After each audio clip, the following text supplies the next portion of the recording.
बरं. सुरुवातीला तुम्ही एक ट्विट केलेलं आहे. खरं तर हा मुद्दा चर्चेचा त्याच्यात तुमचं ट्विट आता आलेलं काय नेमकं प्रकरण?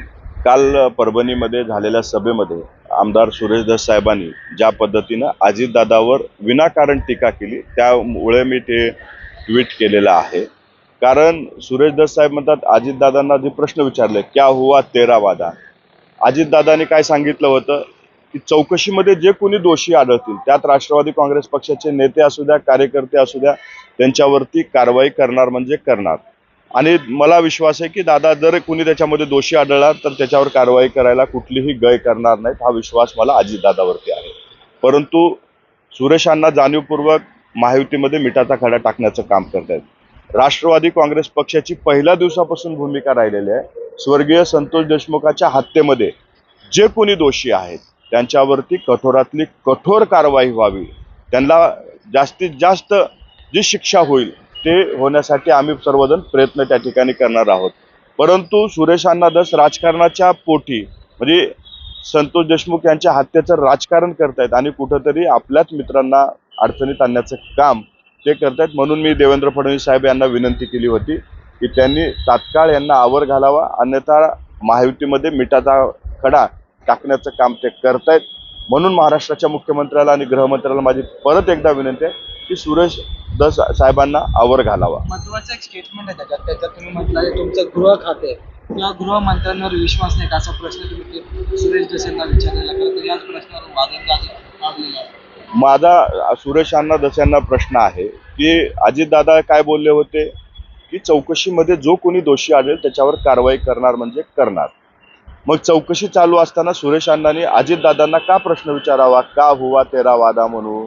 म्हणजे तुमच्या गृह खात्यावर विश्वास नाही का की गृहमंत्र्यावर विश्वास नाही, याचं उत्तर अण्णांनी द्यावं. संतोष देशमुखच्या हत्येमध्ये जे कोणी सहभागी असतील त्यांच्यावरती कठोरातली कठोर शिक्षा व्हावी ही राष्ट्रवादी काँग्रेस पक्षाची भूमिका आहे आणि ती कायम आहे. अजितदादांनी सुद्धा तेच बोललेले आहेत, परंतु सुरेश अण्णा या गोष्टीचं राजकारण करतायत. म्हणून माझी मुख्यमंत्र्याला विनंती आहे त्यांना आवर घालावं. या संपूर्ण प्रकरणात जी SIT स्थापन केलेली आहे त्याच्यातले जे PS आहेत महेश विघ्ने, त्याचा सुद्धा फोटो आता वाल्मिक कराड यांच्या समोर आलेला पाहायला मिळतोय आणि ते या SIT मध्ये कसं बघतात या सगळ्या प्रकरणात निष्पक्ष पोहते का संपूर्ण चौकशी? जर कुणी एखादी व्यक्ती आरोपीच्या जवळचा असेल तर त्यांना तात्काळ त्या चौकशीतून दूर केलं पाहिजे, ही आमची मागणी आहे. ती करण्याची संपूर्ण जबाबदारी गृह खात्याची आहे. ती आम्ही गृह खात्याकडे सुद्धा मागणी करतोय की या चौकशीमध्ये निष्पक्षपणे चौकशी करणारे लोक, अधिकारी त्या ठिकाणी नेमणूक केली जावी. परंतु काही लोक म्हणजे सुरेश अण्णासारखे लोक अशा गोष्टीकडे दुर्लक्ष करून त्यांना फक्त स्वर्गीय संतोष देशमुख हत्येचं राजकारण करायचं आहे. त्यांना विनंती आहे की आपल्या सर्वांची भूमिका हेच राहिली पाहिजे की संतोष देशमुख यांना न्याय भेटला पाहिजे. त्याच्यावरती राजकारण करून आपल्या राजकीय पोळ्या भाजवण्याचं काम हे आमदार सुरेश धस साहेबांनी करू नये. याआधी फक्त भाजप बोलत होतं तुमच्या पक्षात किंवा धनंजय मुंडेंवर, पंकजा मुंडेंवर.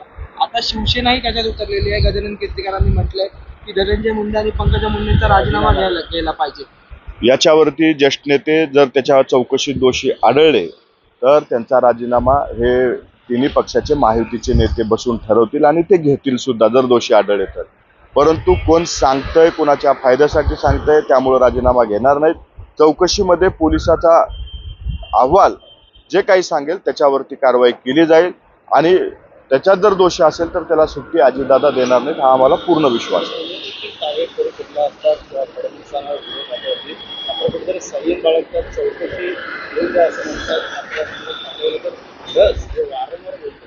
ते आमचा पूर्ण विश्वास गृह खात्यावरती आहे, गृहमंत्र्यावरती आहे. आम्ही असं कुठेही त्यांच्यावरती अविश्वास दाखवला असं नाही.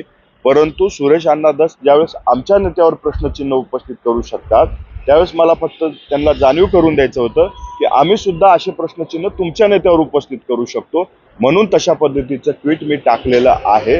त्यांनी फक्त एवढंच काळजी घ्यावी की त्यांच्या विधानामुळं किंवा त्यांच्या भाषणामुळं महायुतीमध्ये मिठाचा खडा टाकण्याचं काम करू नये, स्वर्गीय संतोष देशमुखाच्या हत्येचं राजकारण त्यांनी करू नये, एवढीच विनंती आपल्या माध्यमातून मी त्यांना करतो. आज पुण्यात आंदोलन आहे तर 9 तारखेला संपूर्ण राज्यभर ग्रामपंचायती बंद आंदोलनाचा इशारा तो देण्यात आला.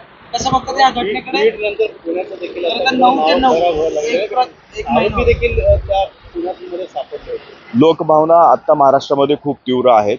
जे कुणी याच्यामध्ये दोष आहेत त्यांच्यावरती कठोर कारवाई व्हावी अशी लोकांच्या भावना आहेत आणि मला विश्वास आहे की महायुतीचं सरकार कुठल्याही गुन्हेगाराला सोडणार नाही. परंतु या लोकांच्या भावना तीव्रता आहेत तेवढ्याच संयमानं आम्ही सरकार म्हणून पाहतोय आणि मला विश्वास आहे की महायुतीचे नेते कुठल्याही गुन्हेगाराला सोडणार नाहीत. आत्ताचं जे चालू आहे, जे लोकांमधून आक्रोश चालू आहे, त्यांच्या भावना ती समजून घेतल्याच पाहिजे सरकार म्हणून. त्याच्यावरती आपण समजदारीनं काम केलं पाहिजे असं मला वाटतं. आता एक गंभीर प्रश्न आहे की खरं तर वाल्मिक कराड हे पुण्यात जे ते स्वतः पोलिसांच्या अधीन झाले होते, पण त्या ज्या गाडीने आले त्या गाडीची चर्चा झाली. दुसरा महत्त्वाचा मुद्दा आहे की पुण्यात ते जर समोर येतात ते पोलिसांच्या, तर मग SITला किंवा इंटेलिजन्सला ह्या सगळ्या गोष्टी माहीत नव्हत्या की अशा चर्चासत्र जे ते संपूर्ण राजकारणात आणि समाज माध्यमावर चाललेलं. तुम्ही कसं बघतात पुणे आणि राष्ट्रवादीचं एक जवळचं नातं किंवा पश्चिम महाराष्ट्राचं एक जवळचं नातं आणि त्या पश्चिम महाराष्ट्रात असं घडतं? मी सर्वप्रथम ज्या गाडीतून वाल्मिक कराड आले होते आणि जी अजितदादांच्या ताफ्यात गाडी होती त्या दोन गाड्या वेगळ्या होत्या.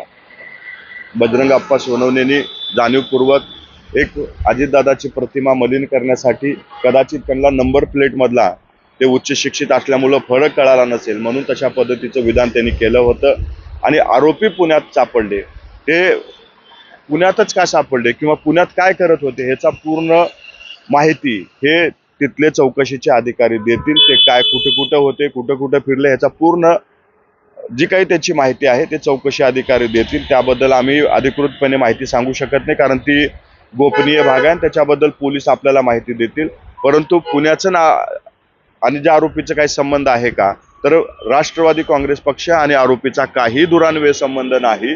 जाणीवपूर्वक आमच्याशी त्यांना जोडण्याचा प्रयत्न केला जातोय आणि राष्ट्रवादी काँग्रेस पक्ष कुठल्याही आरोपीला पाठीशी घालण्याचं काम करणार नाही आणि करतही नाही. काल तुमचे ज्येष्ठ नेते छगन भुजबळ एका कार्यक्रमात म्हटले की पवार कुटुंब ठाकरे कुटुंब एकत्र यायला पाहिजे महाराष्ट्राला दिशामध्ये. कसं बघतो त्या भुजबळ साहेब ज्या पद्धतीने बोलले त्यांची एक भावना आहेत. महाराष्ट्रातल्या अनेक कार्यकर्त्याच्या वेगवेगळ्या भावना आहेत. त्याच पद्धतीची भुजबळ साहेबाची भावना होती. परंतु राजकीय भूमिका वेगळ्या घेतल्याच्या नंतर एकत्र येण्यासाठी जो काही निर्णय घ्यायचा आहे तो वरिष्ठ पातळीवरचा होईल. वरिष्ठ नेते ठरवतील. त्याबद्दल बोलण्यात की आम्ही मोठे नाहीत, परंतु त्या बाबतीत वरिष्ठ नेते आपल्याला उत्तर देतील. चर्चा आहे राहुल भुजबळांना तिकडे द्यावं या पूर्वजांनी नाराजी दूर करावी असं. महायुतीमध्ये पालकमंत्री कुठल्या जिल्ह्याला कुणाला द्यायचं याबद्दलचा संपूर्ण निर्णय हा महायुतीचे तिन्ही नेते घेतील. 26 जानेवारीच्या आत आपल्याला पालकमंत्री या ठिकाणी महाराष्ट्रामध्ये आपल्याला पाहायला भेटतील.